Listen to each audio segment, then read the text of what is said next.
তো বন্ধুরা ফাইনালি আজকে আমি কান্তা মুভিটা দেখলাম। তো মুভিটা কেমন হচ্ছে সেটা আলোচনা করবো তোমাদের সাথে। মুভিটার খারাপ দিক ভালো দিক সবকিছু আলোচনা করবো তোমাদের সাথে। এটা একটা তামিল ফিল্ম, হিন্দিতে ডাবিং করে রিলিজ করে দেওয়া হয়েছে নেটফ্লিক্সে। তোমরা যদি চাও মুভিটা নেটফ্লিক্সে যা দেখতে পারো। তো এই মুভির রান টাইমের কথা যদি বলি, মুভির রান টাইমটা 2 ঘন্টা 28 মিনিটের। এটা একটা হিস্টোরিক্যাল রিয়েল কাহিনীর উপরে বানানো মুভি, তোমার ক্রাইম ড্রামা ফিল্ম। তো তোমরা যদি ক্রাইম মুভি দেখা পছন্দ করো তাহলে এই মুভিটা তোমার জন্য বেস্ট হবে। তো এই মুভির কাস্টের কথা যদি বলি, মুভির কাস্ট আছে দুলকার সলমান, তারপর ভাগ্যশ্রী, ব্রোস, তারপর হলো সামুথি আছে, আর রানা দাগুপতি আছে। তো মুভিটার কাহিনীর কথা যদি বলি, মুভির কাহিনীটা হলো 1950 সালের কাহিনী দেখাইছে। মানে সেখানে একটা ফিল্ম সিটির কাহিনী দেখাইছে। সেখানে একটা হিরো আছে, উম, আহ, যে অভিনয় করছে দুলকার সলমান। আর একটা ডিরেক্টর আছে, ডিরেক্টরটার নাম হলো সামুথি। তো তাদের দুজনের ভিতরে যে ইগো, সেই ইগোটাই দেখাইছে এই মুভিটার উপরে। কেমন ভাবে তারা নিজে নিজেকে মারার চেষ্টা করতেছে ফিল্মে শুটিং করা অবস্থাতেই। তো এটা একটা অন্য লেভেলের মুভি ভাই। আমি তো এরকম ধরনের মুভি আর আগে কোনোদিন দেখি নাই। একটা মুভি দেখছিলাম ওম শান্তি ওম, তো সেরকম লাগে আর কি। কাহিনীটা একদম আলাদা, কিন্তু মেলে আর কি। দেখলি গেলা মনে পড়ে আর কি এই শাহরুখ খানের ওম শান্তি ওম মুভিটার কথা। তো এই মুভিটা আমার কাছে কেমন লাগছে যদি বলি, আমার কাছে মুভিটা বেস্ট ভালোই লাগছে। অতটা খারাপও না, অতটা ভালো না বলতে পারবো।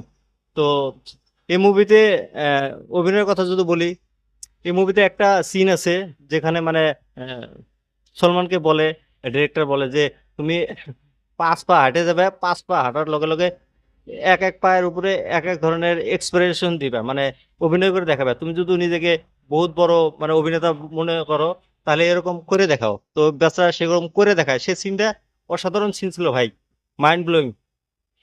মুভির ভিতরে অ্যাক্টিং এর কথা যদি দুলকার সলমানের, সে এর আগে লাকি ভাস্কর মুভিটা করছে, সে সুন্দর অভিনয় করছে। তার মুভির কনসেপ্ট গুলো আলাদা আলাদা ধরনের হয়। তো এই মুভিটা আমার কাছে বঢ়িয়া লাগছে। তো তার অভিনয় টপ ক্লাস অভিনয় ছিল। তারপরে আরেকটা ক্যারেক্টারের কথা যদি বলি, সামুথি, তার সে একটা ডিরেক্টরে অভিনয় করছে, তার অ্যাক্টিংটা মারি গজব। আর সে যখন যখন মানে তাকে মারার চেষ্টা করছে না, মার কসম করলাম, বঢ়িয়া লাগছে বঢ়িয়া। মানতে লাগবো ভাই, তার এক ভাগ্যশ্রী খুব ভালো অ্যাক্টিং করছে, তার অ্যাক্টিং গুলো খুব সুন্দর হয়েছে। সে এর আগে রবিতাদের সাথে একটা মুভি করছিল, কি মুভি করে না করে, এই মুভিটা সবচেয়ে বেস্ট অ্যাক্টর অভিনয় করছে সে। তারপরে আহ, আহ, রানা দাগুপতির কথা যদি বলি, সে ক্লাইম্যাক্সের, সরি, সেকেন্ড হাফে আইছে সে। আসার পরে সে একটা মানে তদন্ত করে, একটা মার্ডার হয়ে যায়। তো সে খুব ভালোভাবে অ্যাক্টিং করছে, কিন্তু তার ডাবিংটা অত ভালো লাগে নাই গিয়া। মেন কথা, তার যে বাহুবলীর যে ডাবিং ছিল, সেই ডাবিংটা সবচেয়ে পাওয়ারফুল ডাবিং ছিল।